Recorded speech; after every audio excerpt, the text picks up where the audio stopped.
നമസ്കാരം. വോട്ട് ദൂരം കുറഞ്ഞു വരുമ്പോൾ ഒപ്പം പിടിക്കാൻ ആരോപണ പ്രത്യാരോപണങ്ങളിൽ ഊർജം നിറയ്ക്കുകയാണ് മുന്നണികൾ. ഇന്ത്യ മുന്നണിയുടെ വിശാല മതേതര ജനാധിപത്യ കാഴ്ചപ്പാടെന്ന മേലാപ്പ് കേരളത്തിന്റെ രാഷ്ട്രീയ ആകാശത്ത് പിഞ്ഞിപ്പറക്കുകയാണ്. രാഹുൽ ഗാന്ധിയെ ഉന്നമിട്ട് തന്നെ മുഖ്യമന്ത്രി അസ്ത്രങ്ങൾ തൊടുക്കുമ്പോൾ BJP CPM ധാരണ എന്ന പരിചയം ഉയർത്തിയാണ് UDFന്റെ പ്രതിരോധം. തെരഞ്ഞെടുപ്പ് വിശേഷങ്ങളുമായി അങ്കത്തട്ട് ആരംഭിക്കുന്നു. പ്രിയ പ്രേക്ഷകർക്ക് സ്വാഗതം.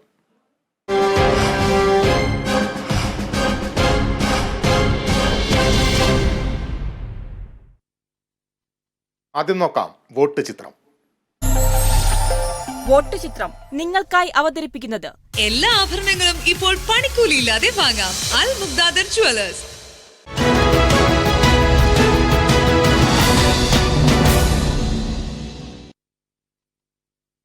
മുഖ്യമന്ത്രിക്കെതിരെ രൂക്ഷ വിമർശനവുമായി പ്രിയങ്ക ഗാന്ധി. മുഖ്യമന്ത്രി BJPയുമായി ഒത്തുതീർപ്പുണ്ടാക്കി.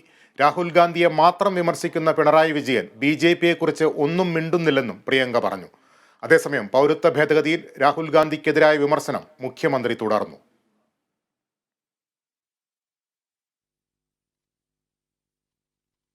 ലൈഫ് മിഷൻ സ്വർണ്ണക്കടത്ത് ആരോപണങ്ങളിൽ മുഖ്യമന്ത്രി പിണറായി വിജയന്റെ പേര് ഉയർന്നിട്ടും മോദി സർക്കാർ എന്തുകൊണ്ട് കേസെടുത്തില്ലെന്ന് പ്രിയങ്ക ഗാന്ധി ചോദിച്ചു. മുഖ്യമന്ത്രിക്ക് BJPയുമായി ഒത്തുതീർപ്പുണ്ട്. അതുകൊണ്ടാണ് രാഹുൽ ഗാന്ധിയെ മാത്രം വിമർശിക്കുന്ന മുഖ്യമന്ത്രി BJPക്കെതിരെ ഒന്നും പറയാത്തത്. His name came up in so many scams, life mission and gold scam and so many scams. But how come Mr. Narendra Modi's government, the BJP government, never put cases on him, never did any raids on him, no action has been taken on him? Kerala BJP president was caught with crores during the election, no action was taken on him. വനിതകൾക്കെതിരായ അതിക്രമത്തിൽ കുറ്റവാളികളെ സംരക്ഷിക്കുന്ന നിലപാടാണ് കേന്ദ്ര സർക്കാരിനും സംസ്ഥാന സർക്കാരിനും. വാളയാറും വണ്ടിപ്പെരിയാറും പാലത്തായിയും ഇതിന്റെ തെളിവാണെന്നും പ്രിയങ്ക പറഞ്ഞു. അതേസമയം രാഹുൽ ഗാന്ധിക്കെതിരായ വിമർശനം തുടരുകയാണ് മുഖ്യമന്ത്രി പിണറായി വിജയൻ. രാഹുൽ ഗാന്ധി നടത്തിയ യാത്രയിൽ ലോകത്തിലെ എല്ലാ കാര്യങ്ങളെക്കുറിച്ചും സംസാരിച്ചെങ്കിലും പൗരത്വ ഭേദഗതിയെക്കുറിച്ച് ഒന്നും പറഞ്ഞില്ലെന്ന് മുഖ്യമന്ത്രി പറഞ്ഞു. പൗരത്വ നിയമ ഭേദഗതി രാജ്യത്ത് വന്നതിന് ശേഷം അക്കാര്യത്തിൽ വ്യക്തതയോടെയുള്ള നിലപാട് സ്വീകരിക്കാത്ത ഒരു പാർട്ടിയാണ് കോൺഗ്രസ്. ഇവിടെ ആലോചിക്കേണ്ട കാര്യം, പൗരത്വ നിയമ ഭേദഗതി എന്ന ആ നിയമ ഭേദഗതി ആരുടെ അജണ്ട അനുസരിച്ച് കൊണ്ടുവന്നതാണ്? നരേന്ദ്രമോദിയെ വിമർശിക്കാതിരിക്കാനുള്ള വഴികളാണ് മുഖ്യമന്ത്രി നോക്കുന്നതെന്ന് പ്രതിപക്ഷ നേതാവ് VD സതീശൻ. നരേന്ദ്രമോദിയെ തുടരുന്നു. നരേന്ദ്രമോദിക്കെതിരായിട്ട് ആരോപണം പോലും ഉന്നയിക്കാൻ കേരളത്തിൽ സ്വാതന്ത്ര്യമില്ലാത്ത സംസ്ഥാനമാക്കി ഇദ്ദേഹം മാറ്റിയിരിക്കുകയാണ് കേരളത്തെ. ഭയന്നാണ് ഇദ്ദേഹം ജീവിക്കുന്നത്. കേരളത്തിൽ UDFും LDFും തമ്മിൽ മത്സരം നടക്കുമ്പോൾ അതിനിടയിൽ BJPക്ക് ഒരു രാഷ്ട്രീയ ഇടമുണ്ടാക്കി കൊടുക്കാൻ വേണ്ടിയിട്ടാണ് CPM ശ്രമിക്കുന്നത്. അവരുടെ മുഴുവൻ ലക്ഷ്യം അതാണ്. തോക്കും തിരിച്ചു വച്ചിരിക്കുന്നത് കോൺഗ്രസിന് നേരെയും രാഹുൽ ഗാന്ധിക്ക് നേരെയാണ്. അപ്പോഴല്ലേ നരേന്ദ്രമോദി തൃപ്തനാവുള്ളൂ, സന്തോഷമാവുള്ളൂ. പൗരത്വ നിയമ ഭേദഗതിക്കെതിരെ രാഹുൽ ഗാന്ധി കോഴിക്കോട് കടപ്പുറത്ത് വ്യക്തമായി പറഞ്ഞിട്ടുണ്ടെന്ന് മുസ്ലിം ലീഗ് സംസ്ഥാന ജനറൽ സെക്രട്ടറി PMA സലാം. ആദ്യം രാഹുൽ ഗാന്ധി മറുപടി പറയേണ്ടത് നാഷണൽ ഹെറാൾഡ് അഴിമതിയെക്കുറിച്ചാണെന്ന് LDF കൺവീനർ EP ജയരാജനും പറഞ്ഞു. ശരിയായ രാഷ്ട്രീയ നിലപാട് സ്വീകരിക്കാൻ കഴിവില്ലാത്തൊരു പാർട്ടിയായി കോൺഗ്രസ് മാറിക്കഴിഞ്ഞിരിക്കുകയാണ്. ആ കോൺഗ്രസിന്റെ നേതാവ് ഇവിടെ വന്ന് പറയുന്നത് എന്താണ് കേരളത്തിൽ പിണറായി വിജയനെ ചോദ്യം ചെയ്യാനും അറസ്റ്റ് ചെയ്യാനും മോഡി ഗവൺമെന്റ് തയ്യാറാകാത്തത്, ED തയ്യാറാകാത്തത് എന്നാണ്. ആദ്യം രാഹുൽ ഗാന്ധി മറുപടി പറയേണ്ടത് നാഷണൽ ഹെറാൾഡ് കോൺഗ്രസിന്റെ മുഖപത്രം, അതുമായി ബന്ധപ്പെട്ടുകൊണ്ട് 800 കോടിയുടെ അഴിമതിയാണ് നടന്നത്. News desk, Kerala vision news. രാജ്യത്തിന്റെ ആത്മാവ് വീണ്ടെടുക്കാനുള്ളതാണ് ഈ തെരഞ്ഞെടുപ്പെന്ന് പ്രിയങ്ക ഗാന്ധി. സ്നേഹവും ഐക്യവുമാണ് രാജ്യത്ത് വേണ്ടത്. മോദിക്ക് കീഴിൽ രാജ്യം നാശത്തിന്റെ വക്കിലാണെന്നും പ്രിയങ്ക ഗാന്ധി പറഞ്ഞു. ചാലക്കുടി മണ്ഡലത്തിലെ എറിയാട് തെരഞ്ഞെടുപ്പ് പ്രചാരണ യോഗത്തിൽ പങ്കെടുക്കുകയായിരുന്നു അവർ. It is a fight for the soul of this great nation. It is a fight for a democratic India that stood valiantly against tyranny and inequality. It is a fight for the freedom we once took for granted. It is a fight for hope. It is a fight for all that is right. India does not need hatred and anger. It needs unity to survive. It needs love to hold its diverse cultures together. It needs real progress permeating down to each citizen to fulfill the dreams of its millions of young men and women. It needs dissent and justice and equality, and it needs 1 billion voices to speak their own truths with freedom and fearlessness in order to stand among the great nations of the world and give its children the future they deserve.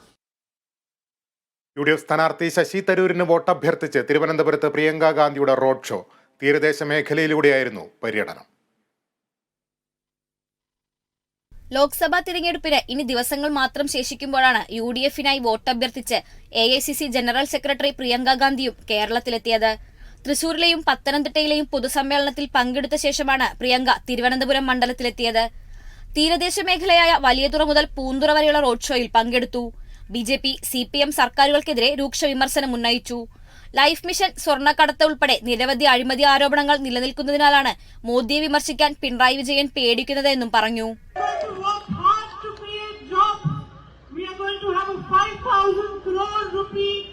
Startup fund for young people who want to start their own small businesses, and we are going to have an apprenticeship program for young people who have finished their studies, so that you get your first job guaranteed and you get at least 1 lakh in the year that you leave your studies, you finish your studies.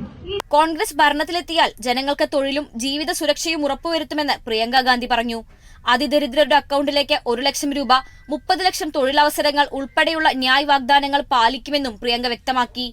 UDF നേതാക്കളായ Ramesh Chennithala, VS Sivakumar, DCC president Palode Ravi തുടങ്ങിയവരും ശശി തരൂരിനായുള്ള road ഷോയിൽ പങ്കെടുത്തു.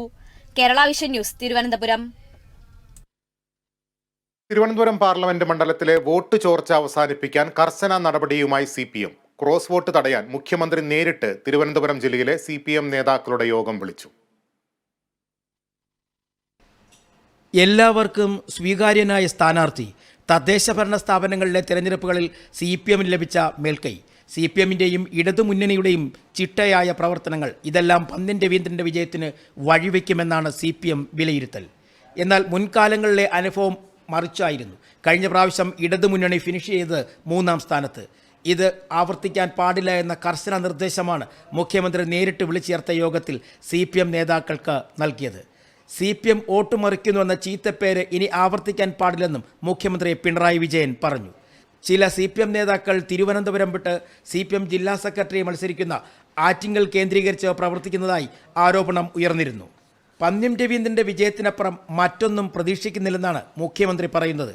Parliament തെരഞ്ഞെടുപ്പുകളിൽ CPMനെ കൈവിടുന്ന തീരമേഖലകളിൽ ചുരുങ്ങിയ ദിവസത്തിനുള്ളിൽ കൃത്യമായ പ്രവർത്തനം നടത്തുവാൻ CPM നേതാക്കളോട് മുഖ്യമന്ത്രി ആവശ്യപ്പെട്ടു. ചില ബൂത്തുകളുടെ പ്രവർത്തനങ്ങൾ നേതൃത്വം നേരിട്ട് വിലയിരുത്തുന്നുണ്ട്.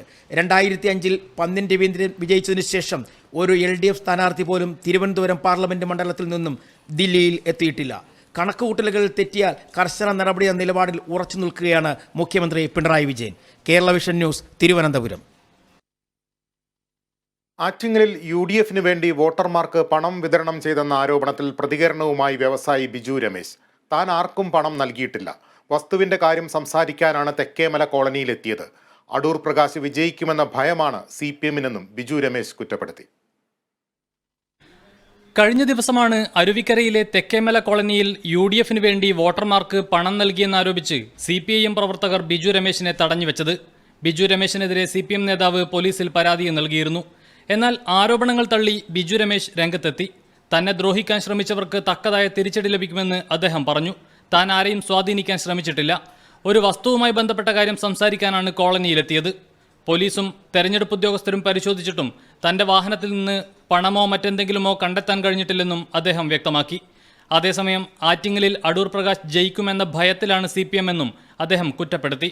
അരുവിക്കരയിലുള്ള തെക്കേമല കോളനിയിലാണ് ബിജു രമേശിനെ CPM പ്രവർത്തകർ തടഞ്ഞത്.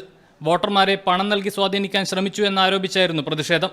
പിന്നാലെ അരുവിക്കര പോലീസും തെരഞ്ഞെടുപ്പ് ഉദ്യോഗസ്ഥരും കോളനിയിലെത്തി വീടുകളിലും ബിജു രമേശിന്റെ വാഹനങ്ങളിലും പരിശോധന നടത്തി.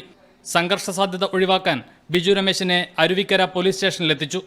അതേസമയം തന്റെ സുരക്ഷാ ഉദ്യോഗസ്ഥരെ CPM പ്രവർത്തകർ മർദ്ദിച്ചു എന്നാരോപിച്ച് ബിജു രമേശും പരാതി നൽകിയിട്ടുണ്ട്. Kerala vision news, Thiruvananthapuram. സംസ്ഥാനത്ത് വീട്ടിലെ വോട്ടിൽ വ്യാപക മറിമായം. LDFന് പിന്നാലെ UDFനെതിരെയും പരാതികൾ. കോഴിക്കോട് ഓപ്പൺ വോട്ട് മാറി ചെയ്തെന്നാണ് പരാതി. അതേസമയം കണ്ണൂരിലെ കള്ളവോട്ടിൽ LDFന്റെ പരാതിയിൽ പോളിംഗ് ഉദ്യോഗസ്ഥരെ സസ്പെൻഡ് ചെയ്തു. കേരളം ബൂത്തിലെത്താൻ 5 നാൾ ബാക്കി നിൽക്കെയാണ് വ്യാപകമായി കള്ളവോട്ട് റിപ്പോർട്ട് ചെയ്യുന്നത്. LDFനു പിന്നാലെ UDFനെതിരെയും പരാതികളെത്തി. കണ്ണൂരിൽ ആളുമാറി വോട്ട് ചെയ്യിച്ചെന്നാണ് LDFന്റെ പരാതി. കണ്ണൂർ ലോക്സഭാ മണ്ഡലത്തിലെ 70-ാം നമ്പർ ബൂത്തിലാണ് കള്ളവോട്ട് നടന്നത്. സംഭവത്തിൽ പോളിംഗ് ഓഫീസറെയും BLOയെയും സസ്പെൻഡ് ചെയ്തു. വോട്ടിന്റെ സാധുതയിൽ ആശയക്കുഴപ്പം, വീട്ടിലെ വോട്ട് തെറ്റിദ്ധരിപ്പിച്ച് ചെയ്യിപ്പിച്ചു എന്നീ പരാതിയുടെ അടിസ്ഥാനത്തിലാണ് നടപടി. സംഭവത്തിൽ കൂടുതൽ അന്വേഷണത്തിന് അസിസ്റ്റന്റ് കളക്ടറെ ചുമതലപ്പെടുത്തി. അതേസമയം കോഴിക്കോട് വീട്ടിലെ വോട്ടിൽ ക്രമക്കേട് നടന്നെന്ന പരാതിയുമായാണ് LDF രംഗത്തെത്തിയത്. പെരുവയലിലെ 84-ാം ബൂത്തിലാണ് ക്രമക്കേട് നടന്നത്. ഒരേ പേരുള്ള 2 പേരിൽ ലിസ്റ്റിൽ പേരില്ലാത്തവരെ കൊണ്ട് ഓപ്പൺ വോട്ട് ചെയ്യിപ്പിച്ചുവെന്നാണ് LDFന്റെ ആരോപണം. പോളിംഗ് ഉദ്യോഗസ്ഥർ ബോധപൂർവം ക്രമക്കേട് നടത്തിയെന്നും തെരഞ്ഞെടുപ്പ് കമ്മീഷന് പരാതി നൽകുമെന്നും LDF വ്യക്തമാക്കി. കഴിഞ്ഞ ദിവസം കാസർഗോഡ് ലോക്സഭാ മണ്ഡലത്തിൽ ഉൾപ്പെട്ട കല്യാശ്ശേരി പഞ്ചായത്തിലും കള്ളവോട്ട് റിപ്പോർട്ട് ചെയ്തിരുന്നു. CCTV ദൃശ്യങ്ങളടക്കമാണ് CPIMന്റെ കള്ളവോട്ട് പുറത്തുവന്നത്. Kerala vision News, Kannur, Kozhikode.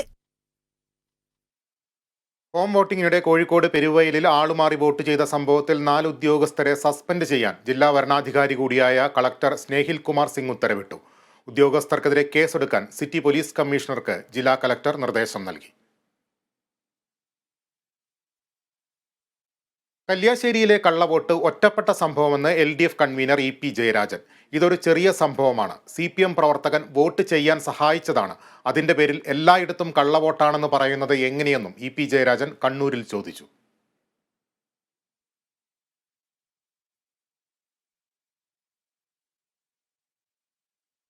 തെരഞ്ഞെടുപ്പ് വേദികളിലെ കത്തിപ്പടരുന്ന ജ്വാലയായിരുന്നു VS അച്യുതാനന്ദൻ.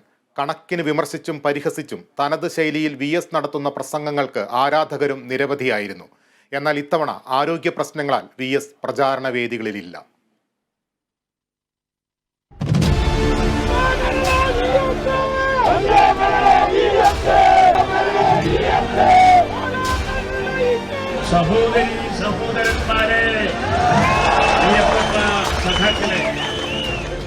പ്രസംഗിച്ചു തുടങ്ങുമ്പോഴേക്കും കയ്യടിയോടെയായിരുന്നു സ്വീകരണം. കണക്കിനെ വിമർശിച്ചു തുടങ്ങുമ്പോൾ സദസ്സിൽ പൊട്ടിച്ചിരിയുടെ ആരവം. അതായിരുന്നു VS അച്യുതാനന്ദൻ.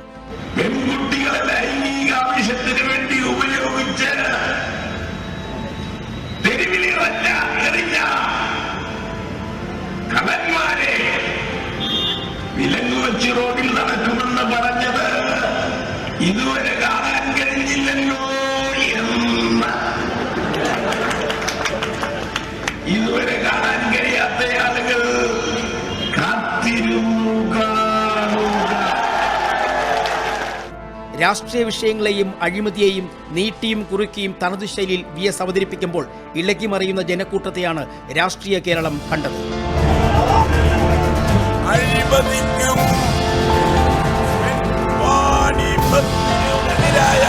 വിശാലമായി കേരളത്തിൽ എവിടെ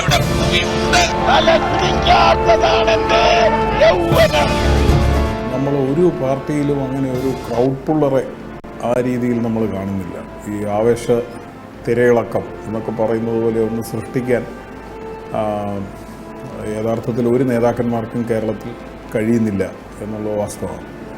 VSന്റെ പ്രചരണത്തിലുണ്ടായിരുന്ന ഒരു പ്രത്യേകത, ഒരു തരത്തിലും ജയിക്കാൻ കഴിയാത്ത മണ്ഡലങ്ങളിൽ പോലും, ഇപ്പം മുസ്ലിം ലീഗിൻ്റെയൊക്കെ ചില മണ്ഡലങ്ങളുണ്ടായിരുന്നു, അവിടെ പോലും അവരുടെ പാർട്ടി കേഡർമാരെ റിജുവിനേറ്റ് ചെയ്യുന്നതിൽ, അവരുടെ ആവേശം വർദ്ധിപ്പിക്കുന്നതിൽ അദ്ദേഹം വിജയിക്കുകയായിരുന്നു.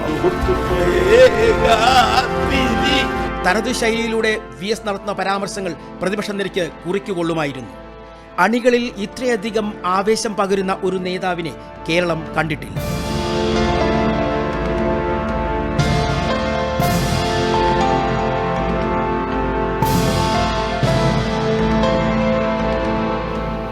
പഴയ ഒരു തലമുറയുടെ ഒരു പ്രതിനിധി വളരെ സത്യസന്ധമായി നമ്മളോട് പറയുന്നു എന്നുള്ള ഒരു ധാരണയിൽ അദ്ദേഹത്തിന് കേരളത്തിലെ ജനങ്ങൾ കൊടുത്തിരുന്ന വലിയൊരു അക്സെപ്റ്റൻസ് ഉണ്ടായിരുന്നു. അദ്ദേഹത്തിന് എന്തും പറയാമായിരുന്നു. അദ്ദേഹം അത് പറയുകയും ചെയ്യുമായിരുന്നു. അത് ബ്ലണ്ടായിട്ട് സംസാരിക്കുമായിരുന്നു. അപ്പോൾ അതിൽ അദ്ദേഹത്തിൻ്റെ ഏറ്റവും വലിയൊരു ക്വാളിറ്റി എനിക്ക് തോന്നുന്നത് ഭയം എന്ന് പറയുന്ന ഒരു കാര്യം അദ്ദേഹത്തിന് ഇല്ലായിരുന്നു.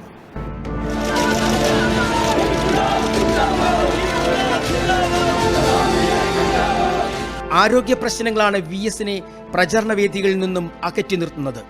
കോൺഗ്രസിന്റെ ഹെലികോപ്റ്റർ പ്രചാരണത്തെ കണക്കിന് വിമർശിച്ചതോടെ അത് ഒഴിവാക്കിയതും സൈന്യം ബാരക്കിലിരിക്കുമെന്നുള്ള പ്രസ്താവനയും കോൺഗ്രസിന് കൊടുത്ത തിരിച്ചടി ചെറുതല്ലായിരുന്നു. പശുവിന്റെ ഇണയായിട്ടുള്ള കാളയോ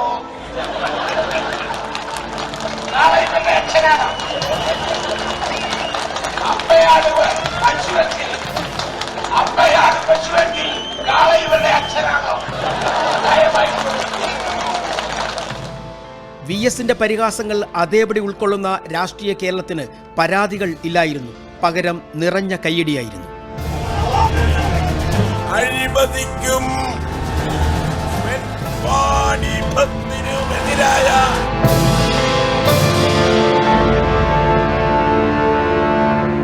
കേരള വിഷൻ ന്യൂസ്, തിരുവനന്തപുരം. തിരിച്ചെത്താം ഇടവേളയ്ക്ക് ശേഷം.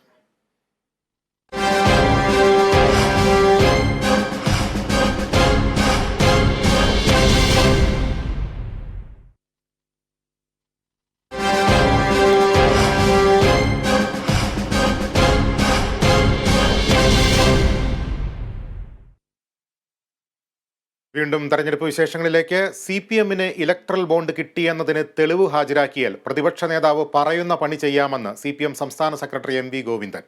രേവന്ത് റെഡ്ഡി പഴയ ABVP-കാരൻ തന്നെയാണെന്നും അതുകൊണ്ടാണ് മുഖ്യമന്ത്രിയെ വർഗീയവാദിയെന്ന് വിളിച്ചതെന്നും MV ഗോവിന്ദൻ പറഞ്ഞു.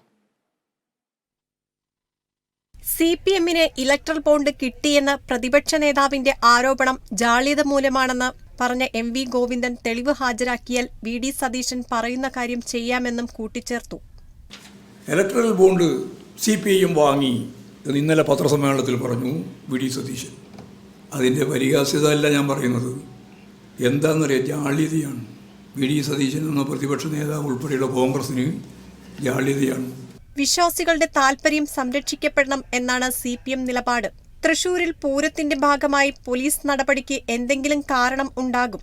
പോലീസിന് വീഴ്ച സംഭവിച്ചോ എന്നും പരിശോധിക്കും. വിശ്വാസികളുടെ താല്പര്യം സംരക്ഷിക്കാനുള്ള പ്രവർത്തനത്തിൽ കമ്മ്യൂണിസ്റ്റ് പാർട്ടി ഇടപെടേണ്ടി വന്നാൽ ആദ്യം ആ കൊടി ഉയർത്തിപ്പിടിക്കുന്നത് ഞങ്ങളായിരിക്കും. അവരുടെ വിശ്വാസത്തിന്റെ മേലെ ഉപയോഗിച്ചിട്ട് പാർട്ടിയുമായി ബന്ധപ്പെട്ട എന്തെങ്കിലും പ്രശ്നമുണ്ടോ നിങ്ങൾ വിചാരിക്കേണ്ട, അതാ പാർട്ടി നിലപാട്. രേവന്ത് റെഡ്ഡി ഇപ്പോഴും പഴയ ABVP-കാരനായതുകൊണ്ടാണ് പിണറായി വിജയനെ വർഗീയവാദി എന്ന് പറഞ്ഞത്. സ്വർണ്ണക്കടത്തിൽ മുഖ്യപ്രതി നരേന്ദ്രമോദിയും കേന്ദ്ര സർക്കാരുമാണ്.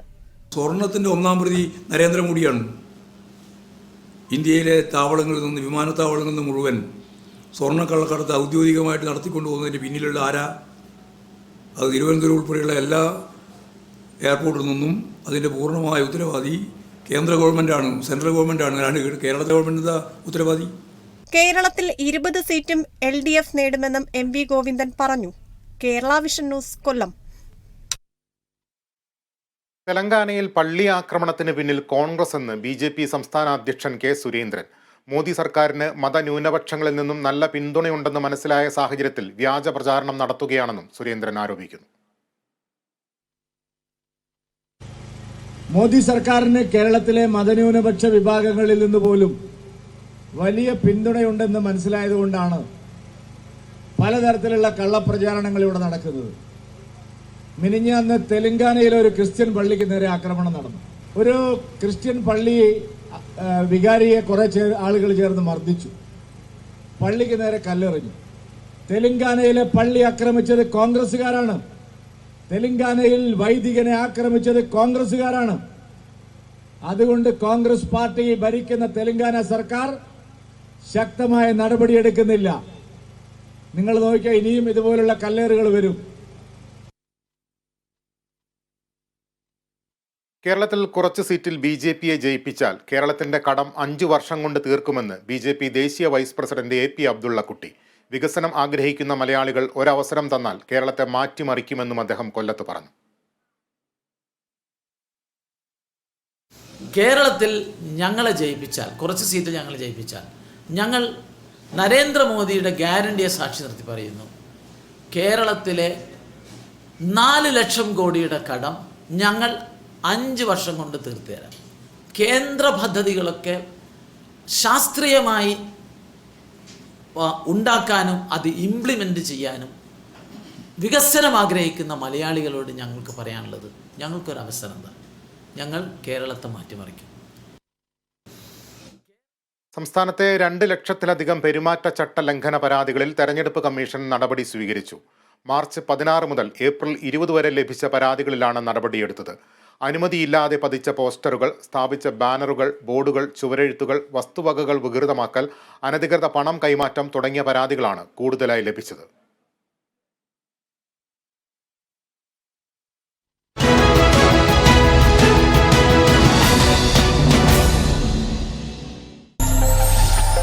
വോട്ട് ചിത്രം നിങ്ങൾക്കായി അവതരിപ്പിച്ചത്. എല്ലാ ആഭരണങ്ങളും ഇപ്പോൾ പണിക്കൂലിയില്ലാതെ വാങ്ങാം. അൽ മുഗ്ദാദർ ജുവലേഴ്സ്. ഇനി കാണാം ചരിത്ര സ്പന്ദനം.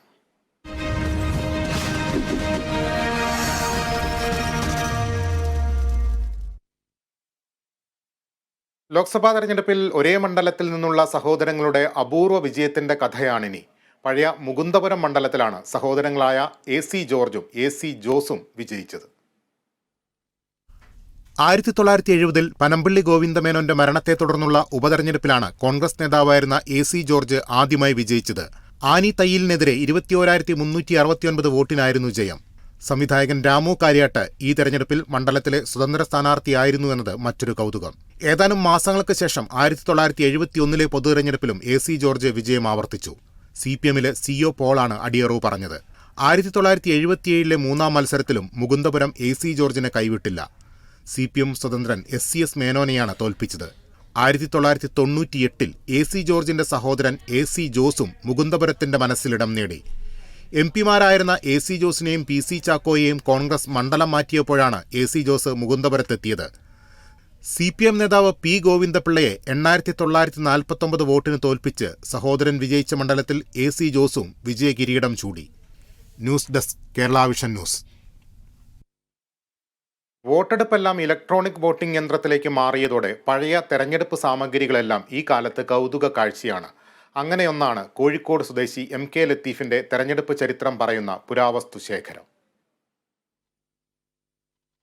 പ്രിയപ്പെട്ട നാട്ടുകാരെ, ജനാധിപത്യ വിശ്വാസികളെ, വരുന്ന ലോക്സഭാ തെരഞ്ഞെടുപ്പിൽ നിങ്ങളുടെ വിലയേറിയ വോട്ടുകൾ നൽകി ജനാധിപത്യ പ്രക്രിയയിൽ പങ്കാളികളാകണമെന്ന് അഭ്യർത്ഥിക്കുന്നു. 1951-52 കാലഘട്ടത്തിൽ തിരഞ്ഞെടുപ്പിന് ഉപയോഗിച്ച ബാലറ്റ് പെട്ടി നിങ്ങൾ കണ്ടിട്ടുണ്ടോ? അനൗൺസ്മെന്റിന് ഉപയോഗിച്ച മെഗാഫോണോ? ഇവയെല്ലാം ഉൾപ്പെട്ട പുരാവസ്തു ശേഖരം ഒരുക്കി ഈ തെരഞ്ഞെടുപ്പ് കാലത്തെ താരമാണ് കോഴിക്കോട് നടക്കാവ് സ്വദേശി ലത്തീഫ്. പ്രചോദനം, ഞാൻ പുരാവസ്തു ശേഖരിക്കുന്ന ആളാണല്ലോ, അപ്പോൾ എന്തായാലും എന്ത് പഴമയുള്ള സാധനം കണ്ടു കഴിഞ്ഞാലും അതിൻ്റെ ചരിത്രം പഠിക്കാനും മറ്റുള്ളവർക്ക് പഠിപ്പിച്ചു കൊടുക്കാനും ഞാൻ ഓൾറെഡി നിൽക്കുന്നുണ്ട്. അതിൻ്റെ ഭാഗമായിട്ടാണ് എനിക്കിത് പ്രചോദനമാകുന്നത്. ഇലക്ട്രോണിക് വോട്ടിംഗ് യന്ത്രം അടക്കം ഉപയോഗിച്ചുകൊണ്ടുള്ള ഈ കാലഘട്ടത്തിലെ തിരഞ്ഞെടുപ്പിൽ പുതിയ തലമുറ ഇതുവരെ കണ്ടിട്ടില്ലാത്ത കൗതുക കാഴ്ചയാണ് ഇവയെല്ലാം.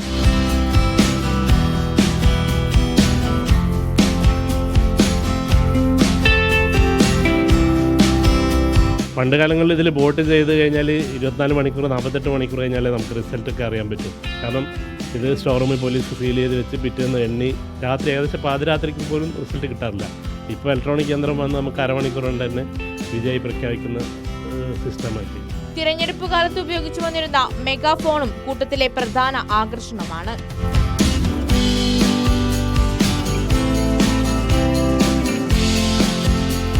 ഹലോ പ്രിയപ്പെട്ട നാട്ടുകാരെ, ഇത് പണ്ട് ഇലക്ഷൻ കാലത്തൊക്കെ ഉപയോഗിച്ചിരുന്ന മെഗാഫോണ്. മൈക്കില്ലാത്ത കാലത്ത് ഇലക്ഷൻ്റെ പ്രചരണത്തിന് വേണ്ടിയിട്ട് അന്ന് ആ കാലഘട്ടത്തിൽ 51 മുതൽ 1975 വരെ പല ഇലക്ഷനിലും ഈ മെഗാഫോൺ ഉപയോഗിച്ചിട്ടുണ്ട്. കാരണം ഒരു ടെക്നോളജിയും ഇല്ല, ഈ ഒരു നാളം മാത്രമാണ് ഈ സംഭവം. ഇതിനാണ് ഇത്രയും സൗണ്ട് വന്നിട്ട് ജനങ്ങളെ ഈ ഇലക്ഷൻ്റെ വിവരങ്ങൾ അറിയിക്കുന്നത്.